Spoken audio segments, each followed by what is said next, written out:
বঙ্গজুড়ে ঘন কুয়াশার সাথে রয়েছে অতিরিক্ত ঠান্ডা, তাতে কনকনে ঠান্ডা অনুভব হচ্ছে বাংলা জুড়ে। আগামী দিনে আবহাওয়ার আরও পরিবর্তন হবে, তাদের কিন্তু তাপমাত্রা ঊর্ধ্বমুখী হওয়ার সম্ভাবনা। তাতে হয়তো আগামী দিনে ঠান্ডা আরও কিছুটা কমবে বলেই সম্ভাবনা। আমরা আজকের আপডেটে দেখে নেব থাইল্যান্ড থেকে একটা ঘূর্ণাবর্ত আসার কথা বঙ্গোপসাগরে। ওই ঘূর্ণাবর্তটা আগামী 24 তারিখের মধ্যে আপডেট কি রয়েছে, এছাড়া আগামী দিনে তাপমাত্রা যখন ঊর্ধ্বমুখী হবে তাতে কত তারিখের মধ্যে তাপমাত্রা আরও ঊর্ধ্বমুখী হবে, ঠান্ডা কিছু কমার সম্ভাবনা আছে তা আমরা দেখে নেব। আমরা সরাসরি চলে এলাম লাইভে। আজ মঙ্গলবার 19 তারিখ ডিসেম্বর মাস 2023। আমরা প্রথমে দেখে নিচ্ছি থাইল্যান্ডের ঘূর্ণাবর্তটা আগামী 24 তারিখের কী পরিস্থিতি থাকছে। এই থাইল্যান্ডের ঘূর্ণাবর্তটা আগামী 24 তারিখের মধ্যে বঙ্গোপসাগরে প্রবেশ করছে কিনা। আমরা লক্ষ্য করতে পারছি আগামী 24 তারিখের মধ্যে বঙ্গোপসাগরে এই ঘূর্ণাবর্তের বেশি লঘুচাপ বা নিম্নচাপ প্রবেশ করছে না, হালকা পাতলা একটু পাক প্রবেশ করতে লক্ষ্য করতে পারছি।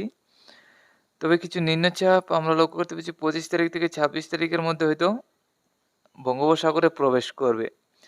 তো তা থেকে ঘূর্ণাবর্ত তৈরি হচ্ছে কিনা এখনও কিন্তু আমরা সঠিক দেখতে পাচ্ছি না। আজকে পর্যন্ত একটা পাক এবং কিছু নিম্নচাপ প্রবেশ করার সম্ভাবনা আমরা দেখতে পাচ্ছি। এদিকে কিন্তু বঙ্গজুড়ে আবারও বাংলা জুড়ে বাংলার একাধিক জেলায় বৃষ্টি থাকার সম্ভাবনা আমরা লক্ষ্য করতে পারছি 24 তারিখের মধ্যে। 23 তারিখের মধ্যে দেখি তাহলে কিন্তু নিম্নচাপ বা বৃষ্টির সম্ভাবনা থাকছে না। 24 তারিখের মধ্যে কিছু বৃষ্টির সম্ভাবনা দেখা যাচ্ছে ও রাত্রের দিকে আসামের শিলচর এবং গুয়াহাটির দিকে। এছাড়া বাকি জেলাগুলি মোটামুটি পরিষ্কারই, বৃষ্টির কোনো সম্ভাবনা নেই। আজকে এবং আগামীকালকের মধ্যে যদি দেখি কোনো রকমভাবে নিম্নচাপ বা বৃষ্টির সম্ভাবনা থাকছে না, একদম আবহাওয়া পরিষ্কার থাকছে ত্রিপুরা বাংলাদেশের একাধিক জেলায়। আজকে দুপুরের মধ্যে যদি আমরা তাপমাত্রা লক্ষ্য করি 25 ডিগ্রি তাপমাত্রা থাকবে ত্রিপুরা বাংলাদেশের একাধিক জেলায়, আসামের শিলচর, শিলিগুড়ি, আলিপুরদুয়ার, গুয়াহাটি সহ। আজকে রাতের মধ্যে লক্ষ্য করতে পারছি 15 থেকে 16।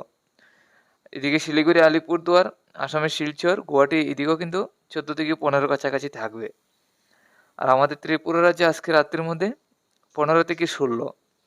তো হালকা পাতলা ঠান্ডাটা একই রকম যে পরিস্থিতি পর্যায়ে রয়েছে ত্রিপুরা বাংলাদেশের, ঠান্ডা যে অনুভব হচ্ছে এই একই রকম ঠান্ডা অনুভব হবে। আগামীকাল সকালের মধ্যে 14 ডিগ্রি তাপমাত্রা, আগামীকাল কিন্তু 1 ডিগ্রি তাপমাত্রা বাড়ার দিকে লক্ষ্য করতে পারছি আমাদের ত্রিপুরায়। এখনও হয়তো আবহাওয়াটা কিছু পরিবর্তন হবে, ঠান্ডাটা হয়তো একটু কম লাগবে, 1-2 ডিগ্রি তাপমাত্রা সকালের দিকে এবং রাত্রের দিকে বাড়বে। হয়তো আগামী আরও কয়েকদিন পরে আবারও আবহাওয়ার পরিবর্তন হতে পারে, ঠান্ডা আরও জাঁকিয়ে পড়তে পারে।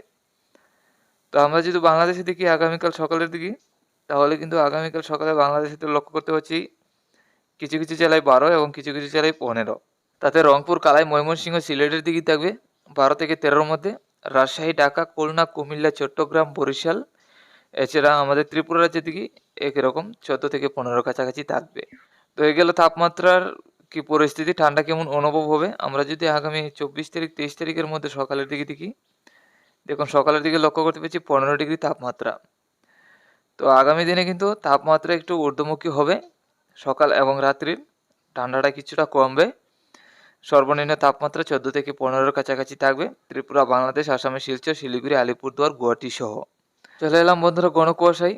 আজকে সন্ধ্যারাত্রির মধ্যে তেমন কুয়াশা থাকছে না, আসামের শিলচর এবং গুয়াহাটি, বাংলাদেশের চট্টগ্রামের সাইড নিয়ে কিছু ঘন কুয়াশা থাকবে হালকা পাতলা। এছাড়াও সম্পূর্ণ বাংলাদেশ, আমাদের ত্রিপুরা এদিকে হালকা পাতলা কুয়াশা থাকবে, তেমন বেশি একটা কুয়াশা থাকছে না। আগামীকাল সকালের মধ্যে লক্ষ্য করতে পারছি আমাদের সম্পূর্ণ ত্রিপুরার যে ঘন কুয়াশা, বাংলাদেশের চট্টগ্রাম, আসামের শিলচর, গুয়াহাটির সাইড নিয়ে শিলিগুড়ি, আলিপুরদুয়ার এদিকেও কিন্তু ঘন কুয়াশা থাকবে। বাংলাদেশের দক্ষিণে খুলনা, বরিশালের সাইড নিয়েও কিছু হালকা পাতলা কুয়াশা থাকার সম্ভাবনা।